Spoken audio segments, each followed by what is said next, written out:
Encantado. Igualmente. Bueno, buenos días a todos y primero me vas a permitir que te salude, porque es que hemos venido juntos en el tren y ahora sabemos por qué. Encantado. Y voy a comenzar directamente. Todos, estoy convencido de los que estamos aquí, hemos oído por activa, pasiva y perifrástica la idea de que los trabajos con los que habrán de ganarse la vida nuestros hijos aún no existen. Y eso crea pues, una perspectiva del futuro determinada. De hecho, ese mensaje implica una modificación esencial del papel tradicional de la escuela. Si la escuela, por poner un ejemplo clásico, si la escuela republicana francesa tenía asumido que su papel era hacer de puente entre la familia y la sociedad, es decir, de un ámbito en el que te tratan por lo que eres y te quieren incondicionalmente por el mero hecho de haber llegado, a otro ámbito en el que te valoran condicionalmente por lo que sabes hacer. Por lo tanto, la escuela era ese puente de confianza. Claro, si el futuro se nos vuelve problemático e indefinido, ¿cuál es el papel de ese puente de confianza? Habrán oído también multitud de veces una frase que se repite y se repite, aunque como veremos en los últimos meses se ha introducido alguna modificación en la misma. Esta de que el 65% de los niños que empiezan la primaria van a trabajar en empleos que aún no existen. De hecho, lo que voy a intentar es primero pues, descubrir qué sabemos de ese 65%, de este porcentaje tan redondo, y segundo, cuál es la consistencia propia de la idea. Ya digo que, aunque la cifra que se da generalmente es la del 65%, de hecho, en los años 90 y 80 se hablaba del 60% y parece que conforme vamos caminando hacia el futuro, el porcentaje se incrementa. En los últimos meses ya me he encontrado varias veces con la afirmación de que no es el 65%, sino es el 80% de los jóvenes que se encontrarán con profesiones que aún no existen. Y por lo tanto, insisto, esto crea un reto nuevo, singular para la escuela, ante el cual como mínimo hay que situarse reflexivamente. Son muchas las figuras de autoridad, tanto de la política como de la economía, como de la empresa, como desde luego del mundo de la pedagogía, que están insistiendo en esto. Y por lo tanto, uno dice, si hay tantas personas de prestigio, de reconocido prestigio, que hacen bien las cosas y que te insisten en esta cuestión, es muy probable que tengan razón. Sin embargo, así como el porcentaje ha ido variando del 60 al 65 al 80, también es cierto que en el momento de situar cronológicamente ese momento en el que se cumplirá la profecía, pues vemos que la fecha va cambiando. Digamos que la profecía viene de lejos y a medida que va adentrándose en el futuro, pues el horizonte de cumplimiento de la profecía se va también alejando.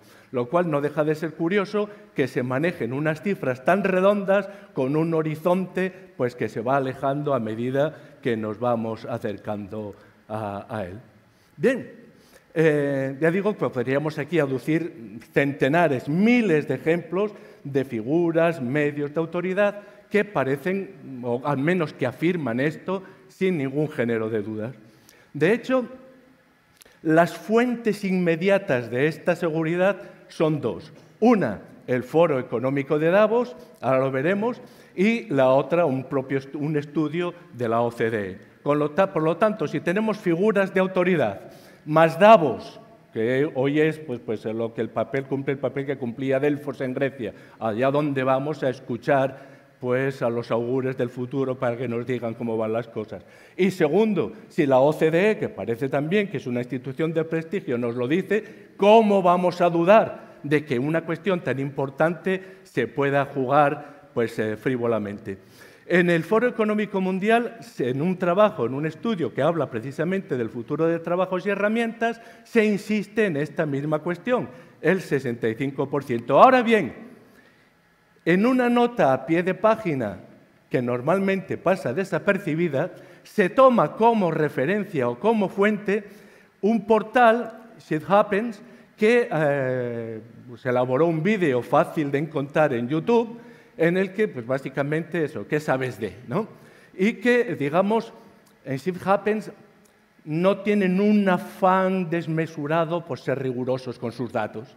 Tienes un afán divulgador que básicamente lo que nos está transmitiendo en este vídeo es aquello que ya sabía don Hilarión en la verbena de la Paloma, que los tiempos se adelantan, que es una barbaridad.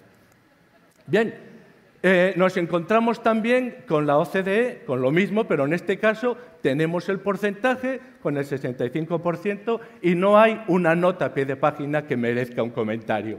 Por lo tanto, parece que se da por asumido y por hecho. Creo que tanto la OCDE como el Foro Económico Mundial tienen, a su vez, como base un estudio de Cathy Davidson del 2012 que efectivamente recoge de una manera muy fuerte esta tesis del 65%. Fíjense el subtítulo del libro, cómo la tecnología y las neurociencias transformarán los negocios y las escuelas, o las escuelas y los negocios. Sin embargo, cuando se le pregunta, en la BBC, le pregunta una entrevista de la BBC, ¿de dónde te has basado para ese 65%? Nos remite a un libro de un autor australiano que desgraciadamente no tengo el gusto de conocer, Jim Carroll, que sin más referencias. Bueno, vamos más para atrás. Digamos que ese 65 o ese 80 o ese 60%, si existe algún estudio que lo demuestre, yo voy detrás de él y no soy el único, y ese estudio pues parece que corre más que nosotros. No hay manera de darle alcance para poder ver lo que nos está diciendo es riguroso. Bien, quedémonos por lo tanto, dejemos al margen el 65%. En todo caso, cuando lo oigamos, tenemos perfecto derecho a suponer a dudar de la rigurosidad de quien lo utiliza. Y vamos con la idea, porque la idea es lo sustantivo, lo significativo. Es cierto que en el futuro las cosas serán tan indefinidas que en el presente no podemos prever cómo serán.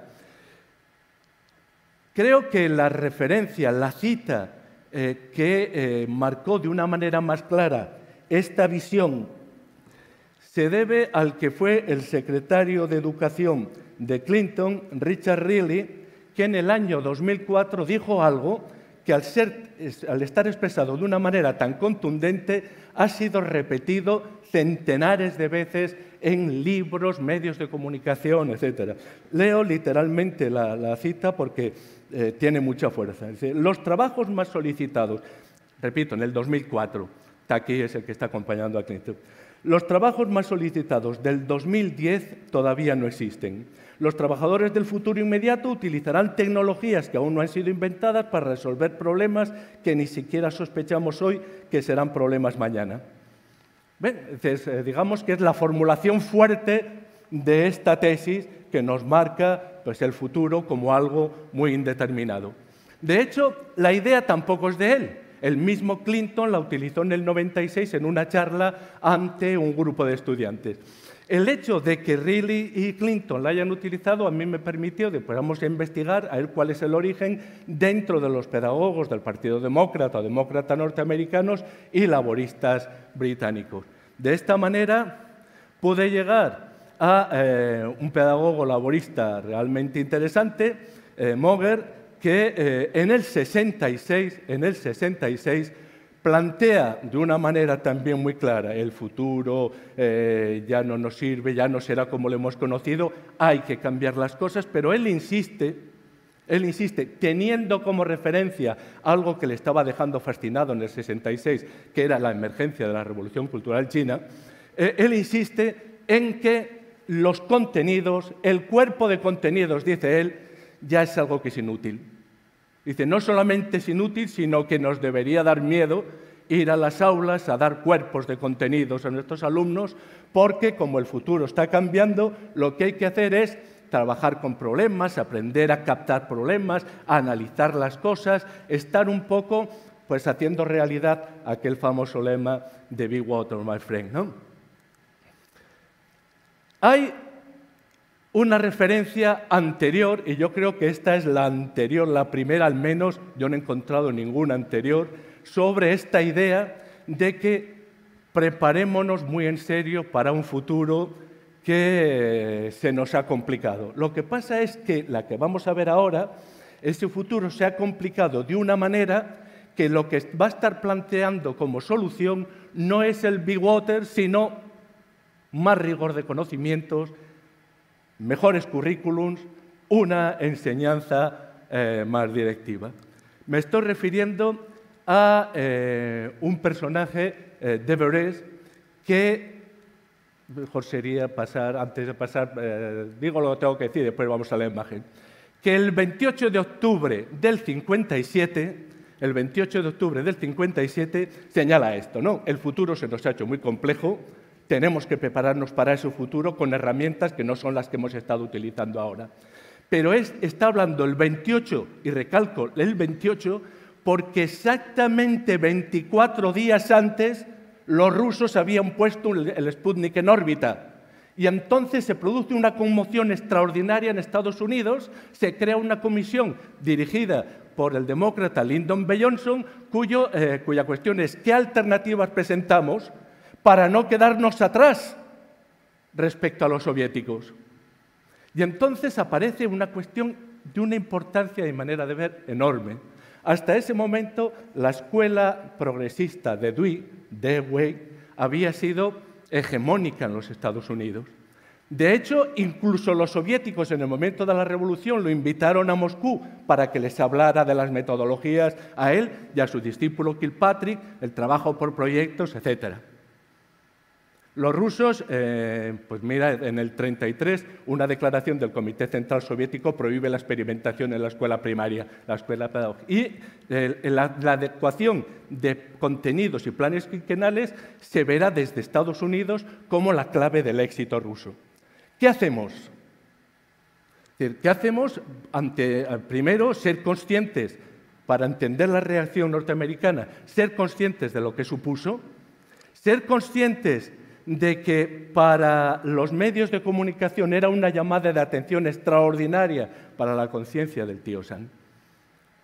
En la práctica supuso la relegación de las metodologías activas, del learning by doing, de Dewey, y la utilización del currículum. Se creó la Agencia Nacional del Currículum para desarrollar metodologías directivas, lineales, etcétera, que es exactamente lo contrario de lo que nosotros pues estamos planteando cuando decimos ¿qué necesitamos para el futuro? ¿Por qué? Porque, y con esto acabo, de las dos líneas que hemos visto dentro de lo que podríamos llamar la socialdemocracia norteamericana británica, si la socialdemocracia británica, con Peter Maurer a la cabeza, nos estaba diciendo el futuro es incierto, los contenidos ya no sirven, lo que hay que hacer es trabajar básicamente procedimientos, lo que nos están diciendo los norteamericanos es básicamente que nos tomemos en serio las STEM. La clave son las STEM, ciencia, tecnología, ingeniería, matemáticas, y hay que hacerlo bien, y hay que hacerlo seriamente. Los textos, en ese sentido, pues hacen cumplirse lo que mucho más tarde Barack Obama diga cuando llega al poder a la presidencia de los Estados Unidos, y diga, estamos viviendo nuestro propio momento Sputnik. ¿Por qué? ¿Qué está queriendo decir? Pues está queriendo decir básicamente que los países orientales se están adelantando en STEM. El crecimiento de las STEM es enorme y, por lo tanto, lo que se necesita es lo que están planteando es más rigor en el conocimiento. Entonces, nos encontramos en esta situación. ¿Cuál es la alternativa ante el futuro? Más rigor en el conocimiento, currículos mejor formados, enseñanza más dirigida o métodos, tratamiento de problemas, el plantearse una adaptabilidad. Les dejo exactamente la cuestión aquí. La cuestión aquí. Porque me parece, o al menos esto es lo que yo querría decir, muchas veces nuestros debates pedagógicos los vivimos con tanta intensidad simplemente porque no nos atrevemos a sacar la cabeza fuera de nuestro ambiente para ver lo que pasa alrededor. Si sacamos la cabeza fuera de nuestro ambiente y vemos lo que pasa alrededor, pues resulta que no solamente tenemos más datos para evaluar, sino que especialmente lo que estamos viendo es que, señores, no disponemos de una vulgata que nos garantice el éxito para el futuro. Pero eso son las condiciones humanas. Por eso es tan urgente y tan necesaria en los tiempos de Platón y en la actualidad la prudencia a la hora de dirigirnos a los educadores y a la hora de elaborar proyectos educativos. Muchas gracias. Gracias, Gregorio. Tendremos ocasión de